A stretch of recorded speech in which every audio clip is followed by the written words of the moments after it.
এখন সংসদের তৃতীয় অধিবেশনের প্রথম বক্তব্য রাখবেন মিস্টার হারুন। মাননীয় সদস্য, আপনার সময় 5 মিনিট।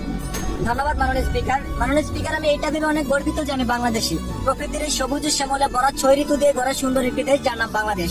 কিন্তু অত্যন্ত দুঃখের সাথে বলতে হয়, এই অকল্পক্ষ দেশের শান্তি, সম্মান, মানবতা, ন্যায় বিচার কোনোটাই নেই মাননীয় স্পিকার।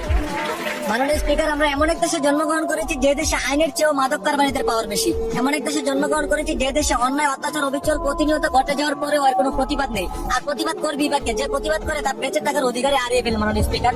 মাননীয় স্পিকার, আজ আমরা উন্নতিশীল জাপান থেকে প্রায় 200 বছর পিছিয়ে। কেন জানেন? তারা সরকারের আদেশ অনুযায়ী প্রতিদিন 8 ঘন্টা ব্যক্তিগত ডিউটি করার পরেও নির্দিষ্ট 2 ঘন্টা দেশ এবং দেশের উন্নয়নের লক্ষ্যে কাজ করে থাকে মাননীয় স্পিকার।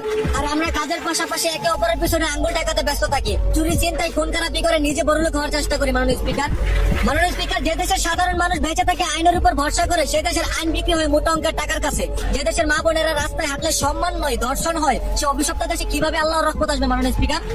দেশটা যেন আজ মাদক কারবারীদের হাতে। প্রতিটা এলাকা, প্রতিটা অঞ্চল আজ মাদক দ্বারা পরিপূর্ণ মাননীয় স্পিকার। আর মাদক হলো এমন একটা জিনিস, যে খায় সে নিজেও ধ্বংস, এমনকি পাড়া প্রতিবেশীদেরকে অত্যাচার করে বেড়ায়, কারণ তাকে সবাই ভয় পায় মাননীয় স্পিকার। মাননীয় স্পিকার, যে দেশের শিক্ষার্থীরা দেশ ও জাতির উন্নয়নে 24 ঘন্টা পড়াশোনায় মনোযোগ দেওয়ার কথা, সে দেশের শিক্ষার্থীরা প্রেমিক প্রেমিকা, গার্লফ্রেন্ড বয়ফ্রেন্ড নিয়ে পার্কে ঘুরে। এটা যেন তাদের বাধ্যতামূলক হয়ে গেছে মাননীয় স্পিকার।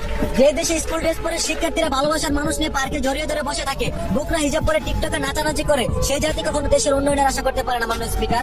মাননীয় স্পিকার, আপনি সহ পুরো জাতির কাছে আমার একটাই আবেদন, ব্যক্তিগত নয়, দেশ উন্নয়নের চেষ্টা করুন। মারামারি, খুন খারাপি, চাঁদাবাজি, টেন্ডারবাজি বাদ দিয়ে আল্লাহর নৈকট্য লাভ করে দেশে শান্তি ফিরিয়ে আনুন। ধন্যবাদ মাননীয় স্পিকার।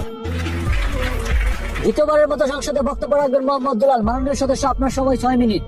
ধন্যবাদ মাননীয় স্পিকার। মাননীয় স্পিকার, আমাদের দেশে যাতায়াত ব্যবস্থা এতটাই দুর্বল যে গত ঈদ উল ফিতর কর্মস্থল থেকে বাড়ি ফেরার পথে সড়ক দুর্ঘটনায় প্রাণ যায় হাজারো মানুষের। যেখানে করার কথা ছিল পরিবারকে নিয়ে আনন্দ, সেখানে নেমে আসলো সুখের ছায়া মাননীয় স্পিকার। মাননীয় স্পিকার, আমাদের দেশে সড়ক দুর্ঘটনায় যতগুলি মানুষের প্রাণ যায়, মনে হয় ইরান, আমেরিকা, ইসরায়েলের যুদ্ধ এতগুলি প্রাণ ঝরে মাননীয় স্পিকার।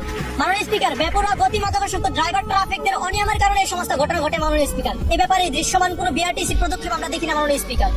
মাননীয় স্পিকার, বেপরোয়া গতি, মাদকাসক্ত ড্রাইভার, ট্রাফিক অনিয়মের কারণে এই সমস্ত ঘটনা ঘটে মাননীয় স্পিকার।